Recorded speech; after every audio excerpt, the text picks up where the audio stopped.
Ada cara buka mata batin manakala dia mempunyai garis tangan vertikal seperti ini sampai ke jari tengah atau setengah saja. Subscribe, like, and share.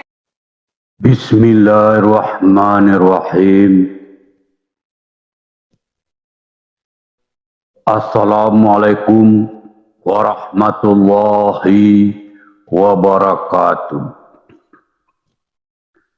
Sahabat spiritual yang saya hormati, membuka mata batin tujuannya tidak lain adalah untuk tembus pandang. Ketika mata batin sudah terbuka, dapat dikatakan kita telah tembus pandang.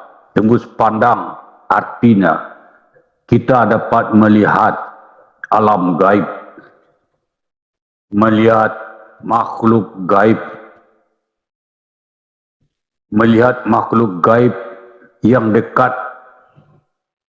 di sekitar kita, di depan kita, atau di lingkungan di mana kita berada.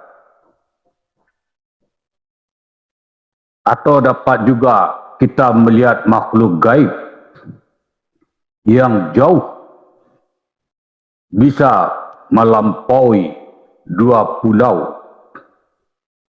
Ketika kita sudah mengetahui objek dan lokasi di mana makhluk gaib itu kita lihat. Misalnya seperti saya di Banjarbaru, saya akan melihat makhluk gaib di sebuah rumah di Kediri. Misalnya, saya dapat melihat makhluk gaib itu di rumah seseorang yang dia mungkin meminta untuk dilihat apa makhluk gaib di rumahnya. Sementara ia di Kediri, Jawa Tengah. Jawa Tengah, Jawa Timur, Jawa Tengah, Kediri. Atau di Jakarta misalnya. Atau di Aceh, atau di Singapura. Atau ada orang untuk diminta dilihatkan khadamnya. Sementara ia berada mungkin di Bali atau di Semarang, pokoknya bukan di sekitar kita. Bila mata batin sudah terbuka, kita sudah tembus pandang, maka insya Allah dapat melihat khadam tersebut. Demikian juga kita dapat melihat khadam itu berada di dalam tubuh insan manusia. Kita juga dapat melihat makhluk gaib yang menempel di punggung orang. Demikian juga bila ia berada di sekitar kita, dapat juga kita lihat, dan itu mungkin lebih jelas dan lebih bersih lagi. Ini yang dimaksud dengan tembus pandang ketika mata batin sudah terbuka. Masalahnya adalah pemahaman tentang mata batin itu. Ada orang yang dibuka mata batinnya, kemudian dia memahami, melihat makhluk gaib itu dalam pengertian wujud di depannya. Sebagaimana ia melihat seseorang berdiri di depannya. Sehingga yang dimaksud dengan tembus pandang itu dapat melihat wujud makhluk gaib sebagaimana kita dapat melihat sosok manusia yang secara kasat mata. Sebenarnya yang dimaksud dengan buka mata batin atau mata batin itu tidak wujudnya makhluk gaib di depan kita, sehingga kita melihat sebagaimana kita melihat manusia secara kasat mata. Namun yang dimaksud dengan mata batin itu, kita melihat makhluk gaib itu di dalam diri kita sendiri. Secara sederhananya adalah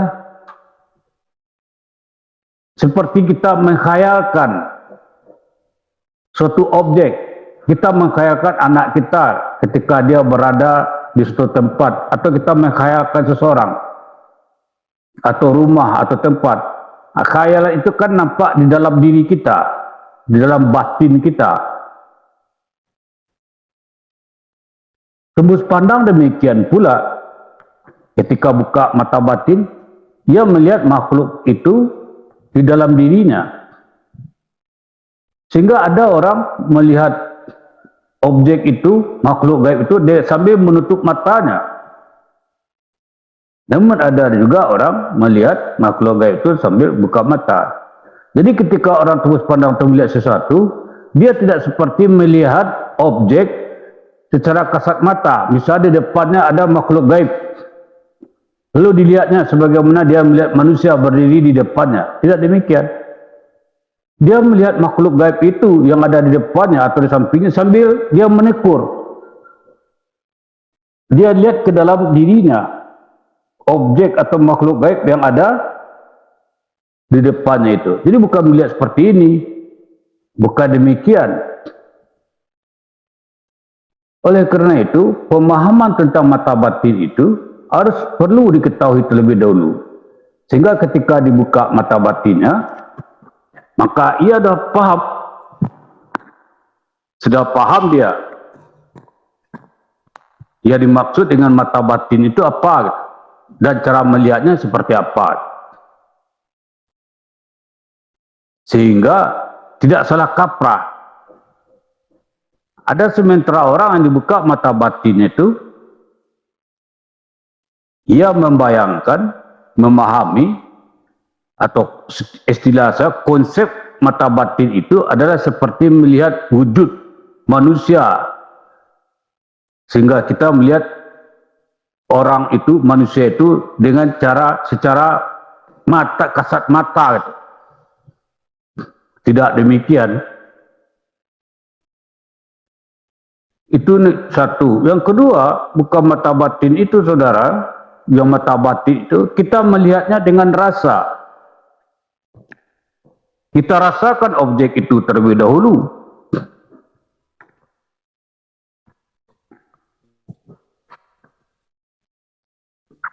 Kita rasakan objek itu terlebih dahulu. Ketika kita telah merasakan objek itu, kita merasakan objek itu ada di suatu tempat, maka kemudian kita niatkanlah agar objek itu nampak di dalam mata batin kita. Artinya timbullah visualisasi di mata batin kita. Itu yang kedua. Yang ketiga ada lagi. Yang ketiga, melihat objek itu, makhluk gaib itu betul-betul murni dengan rasa. Jadi pemahaman tentang mata batin atau tembus pandang itu yang perlu diketahui terlebih dahulu sebelum mata batin itu dibuka. Sahabat spiritual, manakala ada saudara mempunyai garis tangan vertikal seperti yang pernah saya jelaskan sampai ke jari tengah atau setengah saja, itu artinya dia mempunyai potensi untuk dibuka mata batinnya. Ada cara buka mata batin manakala dia mempunyai garis tangan vertikal seperti ini sampai ke jari tengah atau setengah saja, yaitu melalui amalan ratib kalamiah. Kalau dia mengamalkan ratib kalamiah secara terus-menerus, insya Allah mata batinnya akan terbuka dengan sendirinya. Namun untuk mendapatkan ratib kalamiah itu harus ditalkinkan terlebih dahulu kepada saudara-saudara. Oleh karena itu, kalau ingin ditalkinkan ratib kalamiah itu, hubungi saya melalui WA ini. Maka saya talkinkan ratib kalamiah tersebut, dan lalu Anda amalkan secara terus-menerus hingga sampai terbuka mata batin Anda. Demikian saja. Wabillahi taufik wal hidayah. Assalamualaikum warahmatullahi wabarakatuh.